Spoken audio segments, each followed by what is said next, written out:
the proof if we have time. If we don't have time, I will project it. Let me see what time it is. I better project it. Using this method, Oh, fine, I'll write it out. you find all the same answers using Cramer's rule that you could using row reduction? It's more limited than row reduction. Row reduction works when the matrix is not invertible. This only is legit when the matrix is invertible.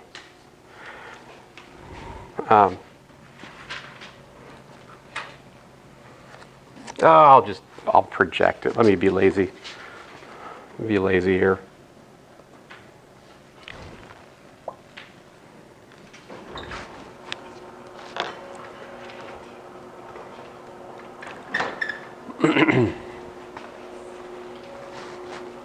So this proof I found in Lay's linear algebra text. It's not mine. In fact, I'd actually like to find a derivation of Cramer's rule from more basic principles. I don't have it yet. It's kind of on my list of something I should have done a while ago, actually. But this proof it's not too hard to follow, I think. Let me walk you through it. So, if I can find my laser. Where's my laser? Where?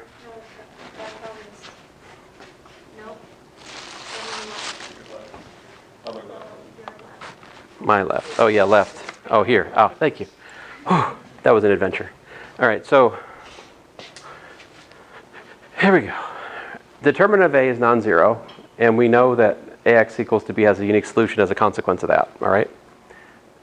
Suppose that this is how we define X sub j, the determinant of A sub j over determinant of A, like we were just talking about, where A sub j is explicitly this. We're swapping out the jth column with B, right? So we go from j minus 1 to j plus 1 here, right?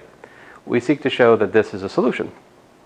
Okay, so I should really have curvy parentheses here. I don't like that. Anyway, so we have n vector equations, like AE1 is column 1, right? AEJ minus 1 is column j minus 1. Now A times EJ plus 1 is column j plus 1, and so forth, right? Right, great. So here are actually n plus 1. There are actually n plus 1 equations here, but if we just we can put those together, and we have A times this. So when you bring A inside, you get column 1 all the way out through column j, and here A times x. Well, A times x is B, right? A times x is B, and then you get the columns. Well, that's exactly A sub j, right? So this is just an identity, but then you can take the determinant of this is equal to the determinant of all that. But this is the determinant of A times the determinant of that. And the determinant of that is just x sub j. For instance, if we had a 3 by 3, it would look like this.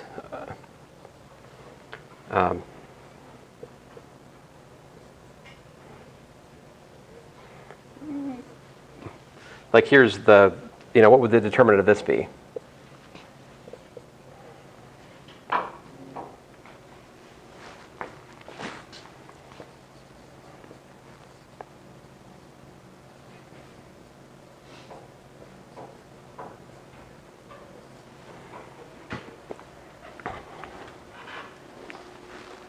Can you do the calculation? What do you get for the?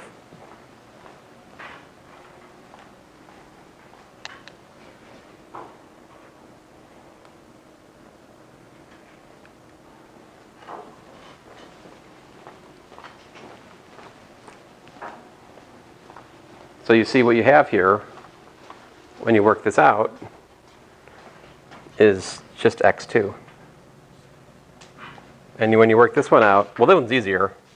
That's just obviously 1 times x3, which is x3, right? But I'm claiming that this is not an accident. Like generally speaking, the determinant of this matrix just works out to xj. And as such, that gives you the determinant of A times xj is, determinant of A sub j times xj is equal to the determinant of A. Oh, I can't read it from here. Determinant of A sub j. Which, if you divide and solve for the xj there, shows you that xj is equal to the determinant of, A sub j divided by determinant A. So I guess, this is a derivation of sorts, I suppose. But I'm not totally satisfied with this derivation for whatever reason, but there it is. This is Cramer's rule. Here's a 2x2 example, right? A, B. So x1, we swap out the first column, see that? We replace 1, 5 for 1, 2. And for A2, we swap out the second one, 3, 8 for 1, 5. Now, the determinant of A here is just 2, because 8 minus 6 is 2. And so we immediately get, minus 7 halves and 3 halves. So, it's not too, nothing's too bad for a 2x2 system, right? All of the methods are easy for 2x2 system. I prefer multiplication by inverse matrix, honestly. This here is kind of an extracurricular thing. One of the things you can use Cramer's rule is to solve like symbolic problems that are a little bit out there. So here I've got two equations in 4 variables, x, y, z, w. I take the total differential of them, which you might learn in calculus 3. And then the question is, which one do you want to be dependent? Which one do you want to be independent? Well, if I choose dz and dw as my dependent variables, I want to solve for those, then I get this. And I can rewrite that as a matrix in differentials like this. And then to solve for dz, I can use Cramer's rule like this. Right? So there you go. There's dz by Cramer's rule. Here's, incidentally, if you can do this, then this shows you the partial derivative of z with respect to x holding y fixed is that. The partial derivative of z holding x fixed with respect to y is that. So you can calculate partial derivatives with this kind of, hey, this isn't this course. This is just a fun extra example. So if you want me to talk more about this, come take my advanced calculus class. That brings me to the next topic, which is a little bit more important. The adjoint matrix. All right? So we define the matrix of cofactors is called the adjoint of A. It's denoted adj. It's defined to be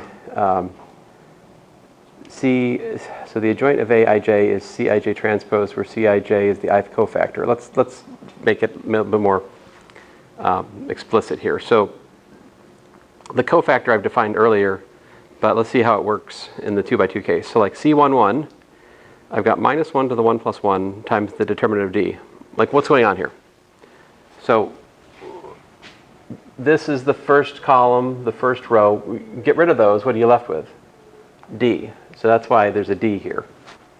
But the cofactor basically says the ijth cofactor, what you get is what you get from crossing out the ith row, the jth column, and taking the determinant of the submatrix that results from that deletion times minus 1 to the power I plus j. This is the ijth cofactor. So like here, that's D for C11. C12, so cross out the first one and the second one. What I'm left with is C. See that? But then I have minus 1 to the 3, which is minus, so I get minus C. C21. Cross out the second row, first column, that leaves you with the B. So I get minus B. And finally, C22, cross out the second row and the second column, leaves me with an A. And 2 plus 2 is 4, which is even, so A. So you put this all together, we have, let's see here. Seriously?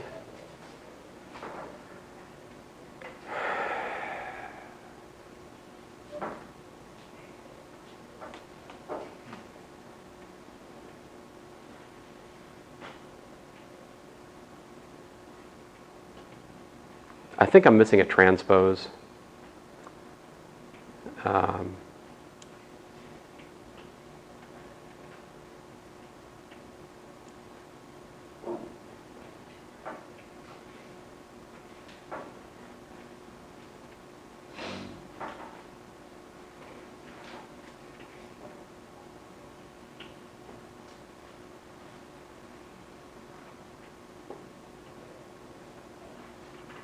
I don't think I need this transpose here, honestly, guys. I think that's a typo.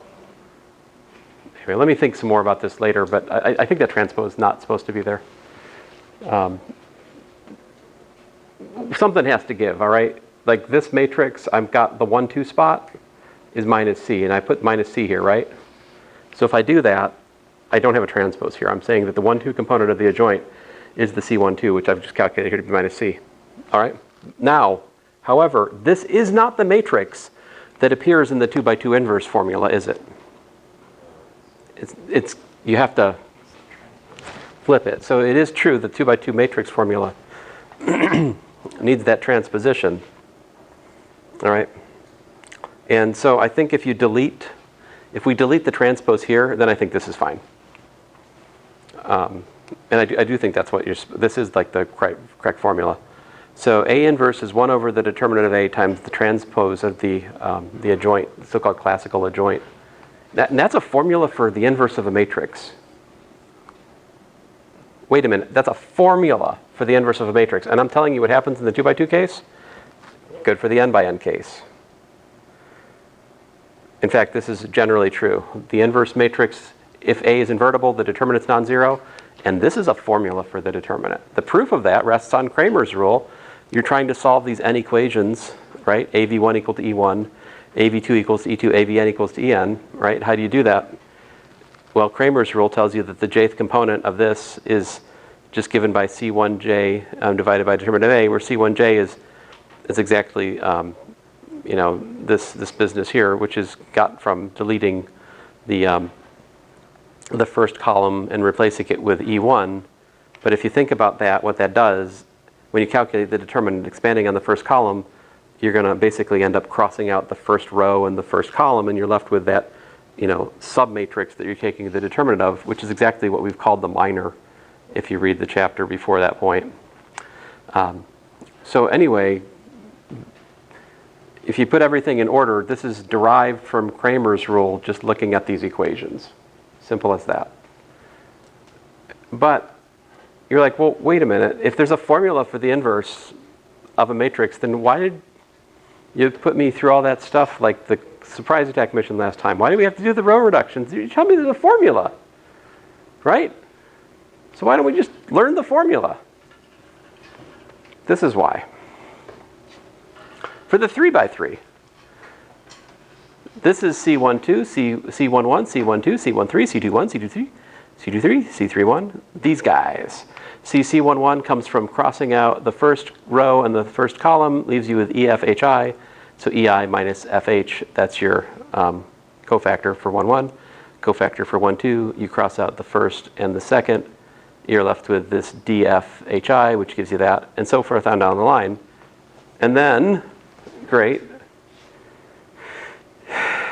So your adjoint, if I haven't monkeyed things up, let's see here, it's 3, 2. Right, I did not transpose it yet.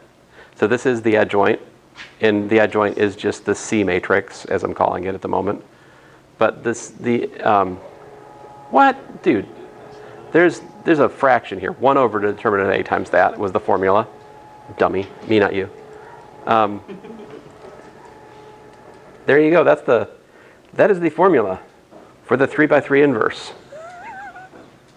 I guess if you want to like hard code it for some application, there you go.